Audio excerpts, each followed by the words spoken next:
আল্লাহর নবী হযরতে হারুন আলাইহিস সালাম আল্লাহ পাক রব্বুল আলামিন মূসা আলাইহিস সালামের ভাই বানায় দিয়েছিলেন। হযরতে হারুন আলাইহিস সালামকে আল্লাহ তাআলা নবুয়ত দান করেছিলেন। আল্লাহ পাক রব্বুল আলামিন হারুন আলাইহিস সালামকে কেমনে নবুয়ত দান করলেন, নবী বানায় দিলেন? পয়গম্বর মূসা নবী আল্লাহর কাছে বললেন, ও আল্লাহ, আপনি হারুন আলাইহিস সালামকে নবুয়তের দায়িত্ব দান করেন রে আল্লাহ। আল্লাহ পাক রব্বুল আলামিন বললেন, ও মূসা, হারুন আলাইহিস সালামকে আমি কেমনে নবুয়ত দান করব, কেন নবুয়ত দান করব? মূসা আলাইহিস সালাম বললেন, ও আল্লাহ, হারুন আলাইহিস সালাম যদি আমার পার্শ্বে থাকে তাহলে আমার অনেক উপকার হবে রে আল্লাহ। আল্লাহ বললেন, ও মূসা, কিভাবে তোমার উপকার হবে? বলে, আমি যে ফেরাউনকে দাওয়াত দিতে যাব, আমি যেহেতু তোতলা, আমি যেহেতু স্পষ্ট কথা বলতে পারি না, আমার সাথী সঙ্গী অর্থাৎ হারুন আলাইহিস সালামকে যদি আপনি নবুয়তের দায়িত্ব দান করেন, তাহলে আমার এই কথাগুলি ওই ফেরাউনকে হারুন আলাইহিস সালাম জানায় দিবে। আল্লাহ পাক রব্বুল আলামিন এইবার পয়গম্বর মূসা আলাইহিস সালামের কথা, পয়গম্বর মূসা আলাইহিস সালামের দোয়াটা কবুল করে নিলেন, হারুন আলাইহিস সালামকে নবুয়ত দান করলেন, আর বললেন, তোমরা দুজন ফেরাউনের কাছে দ্বীনের দাওয়াত দেওয়ার জন্য চলে যাও। এরে নবীর আশিক উম্মতের দল, পয়গম্বর মূসা আলাইহিস সালাম এবং হারুন আলাইহিস সালাম চলে গেলেন ফেরাউনের কাছে দাওয়াত দেওয়ার জন্য। ফেরাউনকে এক আল্লাহর ইবাদতের দাওয়াত দিলেন, মূর্তি পূজা করতে ছাড়তে বললেন এবং নিজেকে খোদা বলে দাবি করতে নিষেধ করলেন। ফেরাউন মূসা আলাইহিস সালামের কথা শুনল না, হারুন আলাইহিস সালামের কথা শুনল না। ফেরাউন নিজেকে বড় মনে করল, নিজেকে খোদা মনে করল। আল্লাহ পাক রব্বুল আলামিন যখন মূসা আলাইহিস সালাম এবং হারুন আলাইহিস সালামকে দাওয়াতের জন্য ফেরাউনের কাছে পাঠায় দিল, ফেরাউন যখন কথা শুনল না, বরং মূসা নবীর উপর রাগান্বিত হয়ে গেলেন, হারুন আলাইহিস সালামের উপর রাগান্বিত হয়ে গেলেন। এইবার ফেরাউন চিন্তা করল, এই মূসাকে আর বেশি দিন জীবিত রাখা যাবে না। যদি মূসাকে বেশি দিন জীবিত রাখি, তাহলে আমার এই ক্ষমতাটা মূসা কিন্তু আমার কাছ থেকে নিয়ে চলে যাবে। কি করা যায় এবার? ফেরাউন যত সৈন্য বাহিনী ফেরাউনের ছিল, সব সৈন্য বাহিনী নিয়ে এবার মূসার বাড়িতে চলে গেল, মূসাকে হত্যা করার জন্য চলে গেল।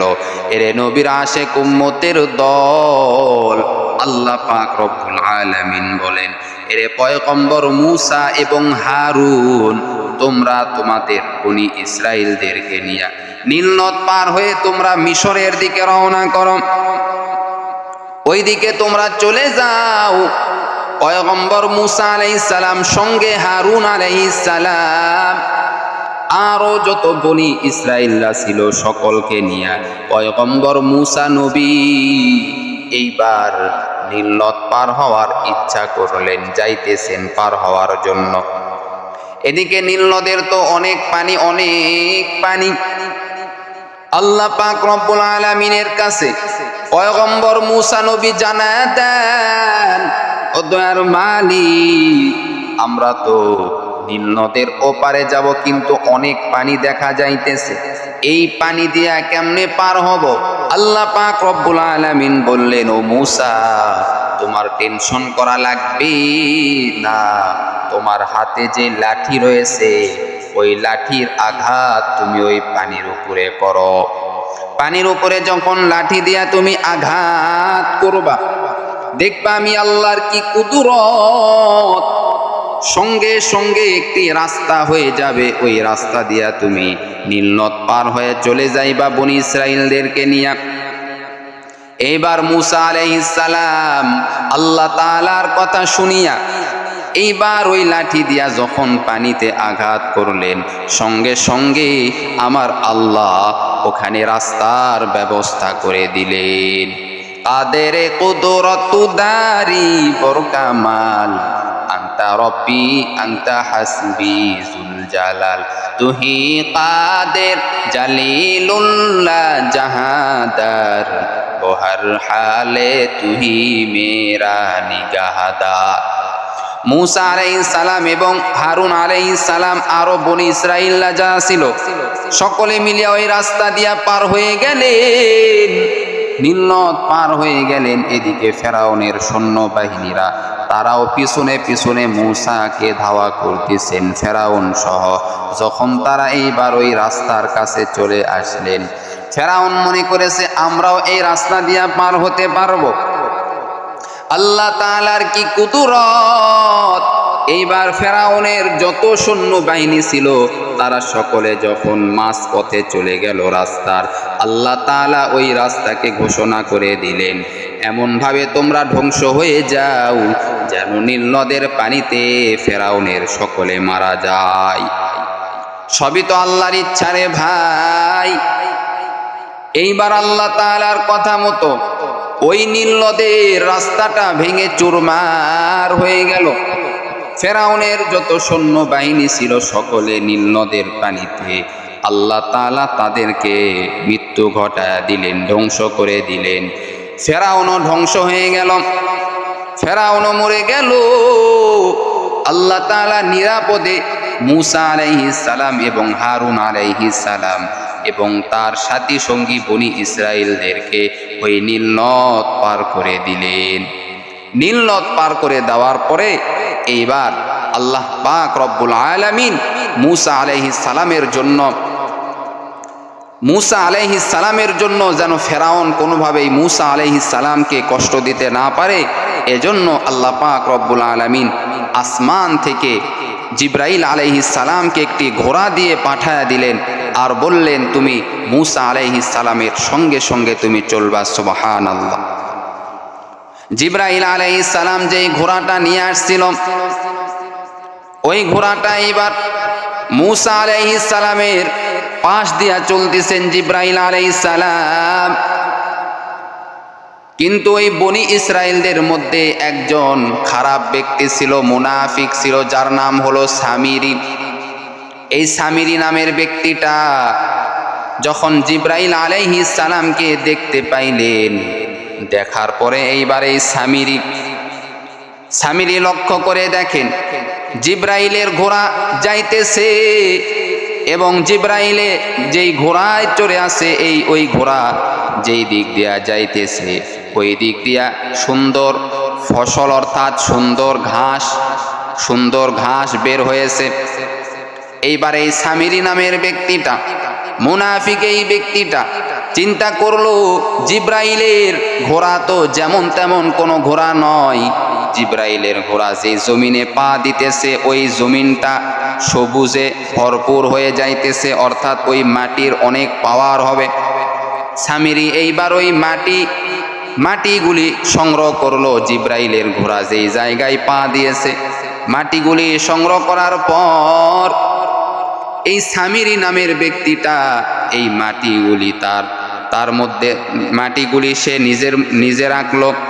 রাখার পর আল্লাহ পাক রব্বুল আলামিন মূসা আলাইহিস সালামকে বললেন, ও মূসা, তোমাকে আমি আল্লাহ কিতাব দিব,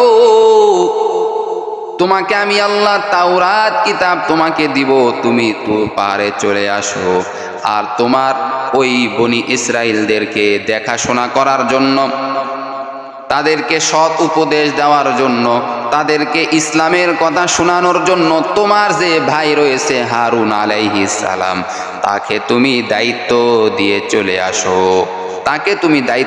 চলে আসো।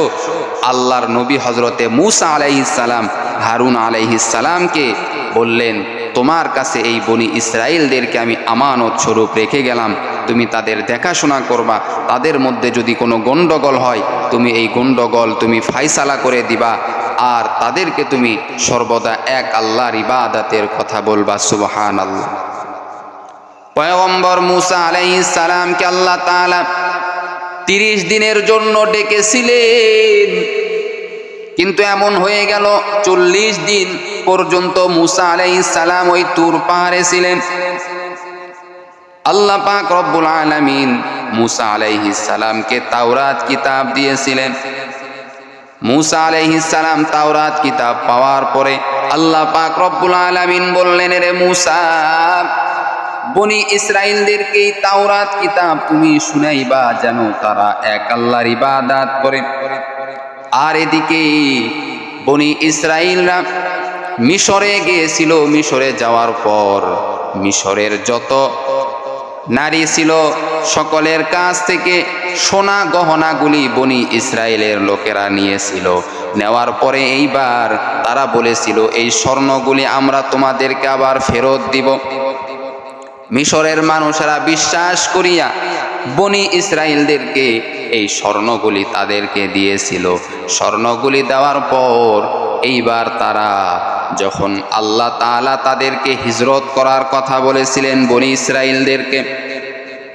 ইসরায়েলদেরকে হিজরত করার কথা বলেছিলেন, যেহেতু হিজরত করতে হবে এজন্য এই স্বর্ণগুলি তারা নিজের কাছে রেখেছিল। কিন্তু বনি ইসরায়েলদের মধ্যে কিছু মানুষ ছিল যারা ভালো, তারা বলল, আমরা তো এই স্বর্ণগুলি কিছু সময়ের জন্য মিশরীদের কাছ থেকে নিয়েছি, আমরা এই স্বর্ণগুলি তাদেরকে ফেরত দিয়ে দিব। এখন দূরের রাস্তা, কেমনে ফেরত দিব? তাহলে একটা কাজ করা হোক, সুন্দর করে গর্ত খনন করা হোক।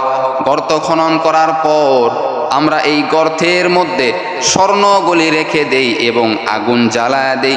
আগুন জ্বালায় যখন দিব, আগুন জ্বালানোর পর এই স্বর্ণগুলি গলে যাবে, গলে ওই মাটির নিচেই থাকবে, আমরা পরে তাদেরকে দিতে পারবো। এরে নবীর আশিক উম্মতের দল, এইদিকে হারুন আলাইহিস সালাম রাজি হয়ে গেলেন। এরে নবীর আশিক উম্মতের দল, এইবার হারুন আলাইহিস সালাম বললেন, ঠিক আছে, তোমাদের যা ইচ্ছা করো। বনি ইসরায়েলের লোকেরা সকলে ওই মিশরীয়দের স্বর্ণগুলি নিয়ে গর্তের মধ্যে রাখলেন। গর্তের মধ্যে রাখার পর কিন্তু এইবার সামিরি নামের এই ব্যক্তিটা মুনাফিক, এই ব্যক্তিটা হারুন আলাইহিস সালামকে বললেন, আমি আমার স্বর্ণগুলি এই গর্তের মধ্যে রাখবো, তবে শর্ত আছে।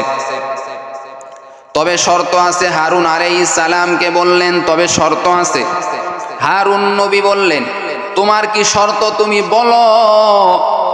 এই ব্যক্তি এবার সামিরি মুনাফিক এই ব্যক্তি বললেন, আমি এই স্বর্ণগুলি এই গর্তের মধ্যে রাখবো, তবে শর্ত হলো আপনি একটু আল্লাহর কাছে দোয়া করেন, হে আল্লাহ, সামিরি যেই মনের আশা করেছে সেই মনের আশা তুমি পূরণ করো।